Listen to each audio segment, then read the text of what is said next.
হাজিদেরকে মশা কামড় দেবে, এটা সহ্য করা হবে না। আমরা তো হাজিদের হাজিদের খাদেম, আমাদের কাজ হলো তাদের খেদমত, তাদের সুযোগ সুবিধা দেখা। আমরা যদি সুযোগ সুবিধা দেখতে ব্যর্থ হই, আমাদের উচিত আমাদের দায়িত্ব ছেড়ে দেওয়া। আমি তো পরিষ্কারভাবে মনে করি, কারণ হাজিরা হলো আল্লাহর মেহমান। মাননীয় প্রধানমন্ত্রী পরিষ্কারভাবে নির্দেশ দিয়েছেন, তাদের সাথে যদি সুন্দর আচরণ না করা হয়, তাদের সুযোগ সুবিধা যদি সঠিকভাবে দেখা না হয়, উনি ব্যবস্থা নিতে দ্বিধাবোধ করবেন না। উনি পরিষ্কার ভাষায় বলে দিয়েছেন। আমি আল্লাহর একজন সৃষ্টি হিসাবে মনে করি হাজিরা আল্লাহর মেহমান। যেহেতু আমার আল্লাহর মেহমান, আমার দায়িত্ব, আমাদের কর্তব্য তাদের যে কোনো সুবিধা অসুবিধার প্রতি আমাদের খেয়াল রাখা। আমরা এটা আমাদের দায়িত্ব হিসেবে মনে করি। আপনারা যে প্রশ্নগুলি করেছেন, এটা আমারও প্রশ্ন, এটা আমারও ভিতরে আছে। আমি এই নিয়ে চিন্তা ভাবনা করছি, তবে আমি বুঝাতে পারবো না আপনাদেরকে আমার মনের অবস্থা। কারণ আমার আল্লাহ যে এত মেহেরবান, এত দয়াবান, আল্লাহ যা চান তাই হয়। আল্লাহ যদি অসন্তুষ্ট হয়, তাহলে আমাদের কোনো উপায় নেই। আল্লাহর মেহমানদের খাদমতে যদি কোনো আমরা অসহযোগিতা করি বা সুষ্ঠুভাবে না করি, আল্লাহ আমাদেরকে ছাড় দেবেন।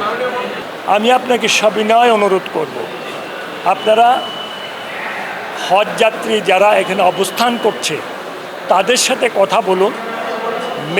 ম্যাক্সিমাম কি বলে এটা দেখুন। আমাদের চেষ্টায় কোনো ত্রুটি হচ্ছে না। মশার ব্যাপারে আপনার সাথে আমি সম্পূর্ণ একমত। সেই ব্যাপারে আমি প্রথম থেকেই এইখানকার যে এই হাজি ক্যাম্পের যিনি পরিচালক, ওনাকে নির্দেশ প্রদান করে আসছি যে মশার উপদ্রব থেকে যেন হাজিরা মুক্ত থাকে, এই ব্যবস্থা নেওয়ার জন্য যার দরকার, যা প্রয়োজন তাই করতে বলেছি। যে আইন মানে এই কাজটা করতে গেলে আইনের ব্যত্যয় ঘটবে, ব্যত্যয় ঘটুক, কিন্তু মশা দূর করতে হবে। ব্যত্যয় ঘটলে জবাব দিতে হলে আমি জবাব দেব, কিন্তু হাজিদেরকে মশা কামড় দেবে, এটা সহ্য করা হবে না। কালকে রাত্র আমি অধিক রাত্র পর্যন্ত ছিলাম। আমি নিজে হাজিদের সাথে কথা বলেছি, হাজিদের ক্যান্টিনে গিয়েছি, হাজিদের রুমে গিয়েছি। আমার চেষ্টার কোনো ত্রুটি নাই। এবং আমি এই সমস্ত অন্যায়গুলি যেগুলি ঘটছে, যদি আপনাদের কথা অনুযায়ী হয়, তাদের বিরুদ্ধে ব্যবস্থা নিতে আমি দ্বিধাবোধ করবো না, ইনশাআল্লাহ।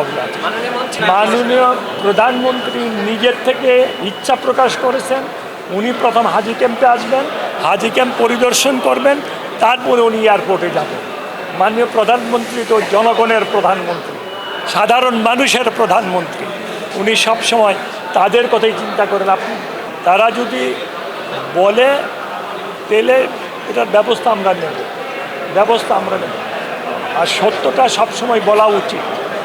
যেটা সত্য এটা সবসময় বলা উচিত, দেখে সত্যকে কখনো দাবায় রাখা যাবে না। আল্লাহ পাক আমাকে কয়েকদিন আগে দিয়েছিলেন, আমি ওখানে সরকারের গিয়েছিলাম। ওই দেশে যাওয়ার পরে মনেও হয় নাই যে কোনো সমস্যা আছে। কেউ যার কাছে সে করছে, এই ব্যাপারে কারোর কোনো চেহারায় কোনো চিন্তার কোনো ছাপ পাওয়া যায় না। মাননীয় প্রধানমন্ত্রী এই ব্যাপারে চিন্তা করতেছেন। ওদিন উনি আমাদেরকে নিয়ে মিটিং করেছেন এবং উনি আমাদের চেয়ে অধিক পরিমাণ চিন্তা করেন কীভাবে হাজিদেরকে আরও কম মূল্যে সুযোগ সুবিধা দিয়ে যে অসুবিধাগুলি আপনারা বলতেছেন সেই অসুবিধাগুলি যেন না হয় ভবিষ্যতে আমরা দেখব। কারণ সবচেয়ে বড় জিনিস হলো আমরা দায়িত্ব আল্লাহ পাকের রহমতে নিয়েছি কয়েকদিন হয়, সমস্ত ব্যবস্থাপনায় কিন্তু আগে সরকার করে গেছে। আমরা বিচার ব্যবস্থা, টিকিটের ব্যবস্থা আমরা আসার পর আমরা এগুলি তড়িৎ গতিতে করার চেষ্টা করেছি এবং অনেক প্রবলেম ছিল, যে প্রবলেমগুলি আল্লাহর রহমতে আমরা সলভ করতে পেরেছি আল্লাহর রহমতে।